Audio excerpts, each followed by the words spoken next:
కమాండర్గా పనిచేసినటువంటి ఇడ్మా చాలా కష్టపడ్డాడు. ఆయన చిన్న వయసులోనే పార్టీలో చేరడం జరిగింది. అప్పుడు కతరాపూర్, మల్లాపూర్, కాటారం, మహాముత్తారం ఏరియాలో తిరుగుతున్నప్పుడు అప్పుడు ఆయన పరిచయము, కలిశాము. ఒక సందర్భం కలిసి పనిచేయడం జరిగింది. కానీ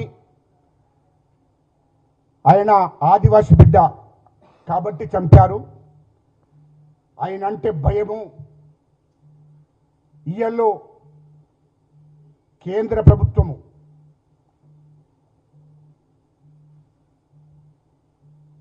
ఈ దేశ ప్రధానమంత్రి నరేంద్ర మోడీ గారు, అమిత్ షా గారు, కేంద్ర హోంశాఖ సెక్రటరీ, ఛత్తీస్గఢ్ డీజీపీ గారు, వాళ్ళు నలుగురు కలిసి ఒక ముగ్గురిని మధ్యవర్తిత్వానికి పంపించడం జరిగింది. మరి ఇడ్మా దగ్గరికి పంపిస్తే ఆయనతోని 7 తారీఖు నాడు చర్చలు జరిగాయి. 8 తారీఖు నాడు కూడా చర్చలు జరిగాయి. 300 మందితోనే ఆయన వచ్చిండు. 300 మందిని ఒక దగ్గర ఉంచి 6గురే వచ్చారు. ఇడ్మా గారి భార్య, తర్వాత ఇంకా 4 బ్రదర్స్ కలిసి వచ్చారు, మాట్లాడారు. 9 తారీఖు నాడు కూడా ఓకే మీరు సరెండర్ కావచ్చు అని చెప్పడం జరిగింది ఆ ముగ్గురు మధ్యవర్తులు. 10 తారీఖు నాడు ఆ రాష్ట్ర ఉప ముఖ్యమంత్రి, ఛత్తీస్గఢ్ ఉప ముఖ్యమంత్రి గారు తల్లి దగ్గరికి పోయి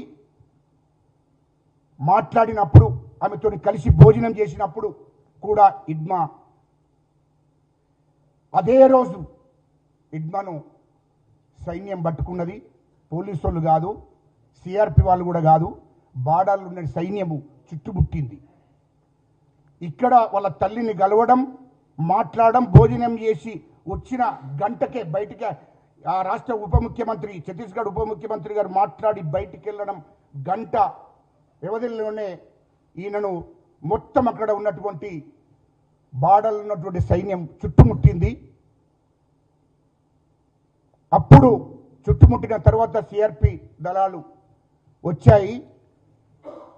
ఆయనను పట్టుకొని 4 రోజులు చిత్రహింసలు పెట్టి చంపి ఇక్కడ ఆంధ్రకు తీసుకొచ్చారు.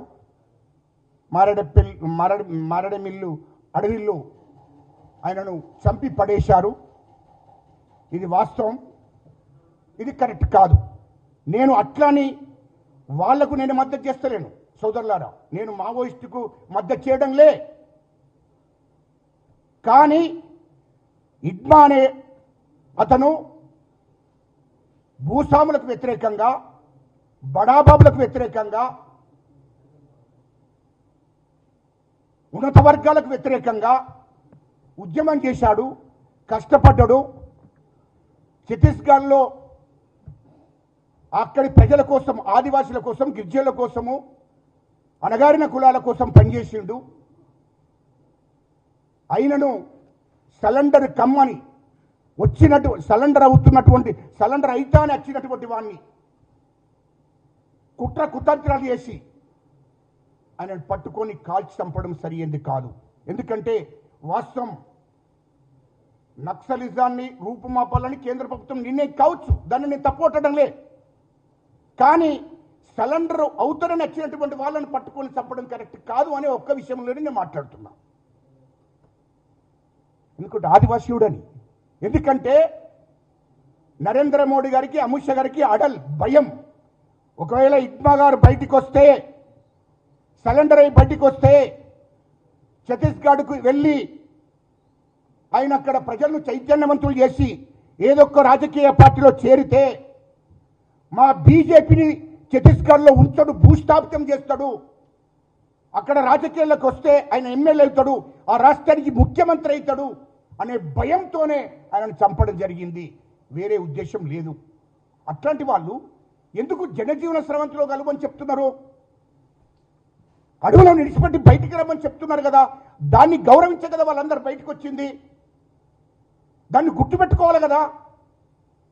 అది లేకుండా ఒక్క ఇడ్మా బయటికి వస్తే, సరెండర్ అయి బయటికి వస్తే ఆయన ఛత్తీస్గఢ్ ప్రజలు ఆయన పిలుపునిస్తే లక్షల మంది బయటకు వస్తారు. ఆ భయం వాళ్ళకుంది కేంద్ర ప్రభుత్వానికి.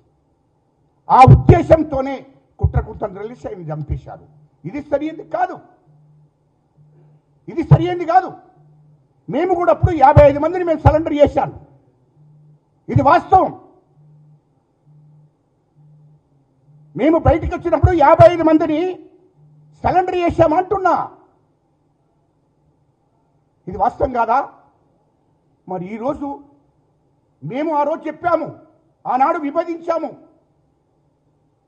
వద్దు, బాబాసాహెబ్ అంబేద్కర్ గారు చెప్పిన దారిలో వెళ్తాము, ఈ రాజ్యాంగాన్ని చట్టాలను గౌరవించాలి, జనజీవన స్రవంతిలో కలవాలి అని ఆనాడు మేము మాట చెప్పాము. బయటికి వచ్చాము.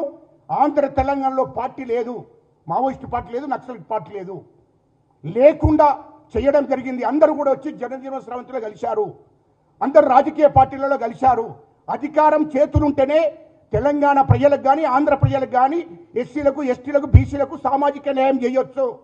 అధికారం అనేది చేతిలో ఉండాలి. ఒక ఎమ్మెల్యేనో ఎంపీగానో మంత్రిగానో ముఖ్యమంత్రి అయితేనే ఈ సామాజిక న్యాయం జరుగుతుంది. ప్రజలకు చేతిలో తుపాకీ పడితే జరగదు అనే విషయాన్ని చెప్పి ఆనాడు 55 మందిని తీసుకొచ్చి సరెండర్ చేయడం జరిగింది. మరి ఇయర్లో మొన్న ఆశన్న మల్లోజుల అందరూ వచ్చి సరెండర్ అయింది కదా. ఇడ్మా కూడా 300 మందితో సరెండర్ అవుదామని ఇచ్చాడు కదా. మరి వాళ్ళందరూ కూడా హిందువు బిడ్డలే. ఇంకోటి కూడా గుర్తు చేస్తున్నా మీడియా మిత్రులారా, వీళ్ళంతా ఎవరు? మల్లోజులు ఎవరు? హిందువు కాదా? ఆశన్న ఎవరు? హిందువే కదా. వీళ్ళ గణపతి ఎవరు? హిందువే కదా. వీళ్ళు ఇడ్మా ఎవరు? హిందువు బిడ్డనే కదా. మరి నువ్వు హిందువులను గౌరవించే పరిస్థితిలో మీరు లేరు కదా. వాళ్ళు సామాజిక న్యాయం జరుగుతలేదు, ఇక్కడ సామాజిక న్యాయం జరగాలని భూస్వాములకు బడాబాబులకు మరి పెత్తందారులకు వ్యతిరేకంగా పోరాటం చేయడానికి వేను తప్ప వేరే ఉద్దేశం కాదు కదా. అయినా ఆ మార్గం తప్పు. తుపాకులను విడిచిపెట్టాలి. రాజకీయ అధికారమే ముఖ్యము. రాజకీయ అధికారం ఉంటేనే సామాజిక న్యాయం అందరికీ చేయొచ్చు. రాజ్యంలో మనం కూడా పరిపాలకులు ఉండాలి అనే లక్ష్యంతో వాళ్ళందరూ బయటకు వస్తే వాళ్ళని తీసుకుపోయి ఎన్కౌంటర్ చేయడం ఏంటి? ఈ పటాతోపంగా పాకిస్తాన్ వాళ్ళ మీద చూపించాలి. పాకిస్తాన్ వాళ్ళ మీద యుద్ధం చేసి ఎవడో ఒక ఫోన్ రాగానే మేము పాకిస్తాన్ వాళ్ళం, మేము ఆపేస్తున్నాం యుద్ధం అని వాళ్ళు చెప్పగానే ఎవడో ఒకడు ఫోన్ చేస్తే వేరే దేశస్తుడు ఫోన్ చేస్తే నువ్వు యుద్ధాన్ని ఆపినవు.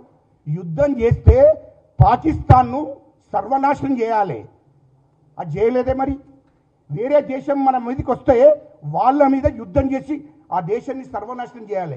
కానీ ఈ దేశంలో పుట్టినటువంటి బిడ్డలను, హిందూ బిడ్డలను, సామాజిక న్యాయం జరగాలని చెప్పి ఉద్యమాలు చేస్తున్న బిడ్డలను కాల్చంపడం సరైనది కాదు అని అంటున్నా నేను.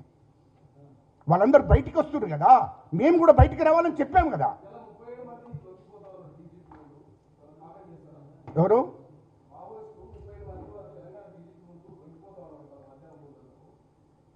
కామెంట్ ఏం లేదు, అందరూ కూడా ఖచ్చితంగా సరెండర్ కావాల్సిందే.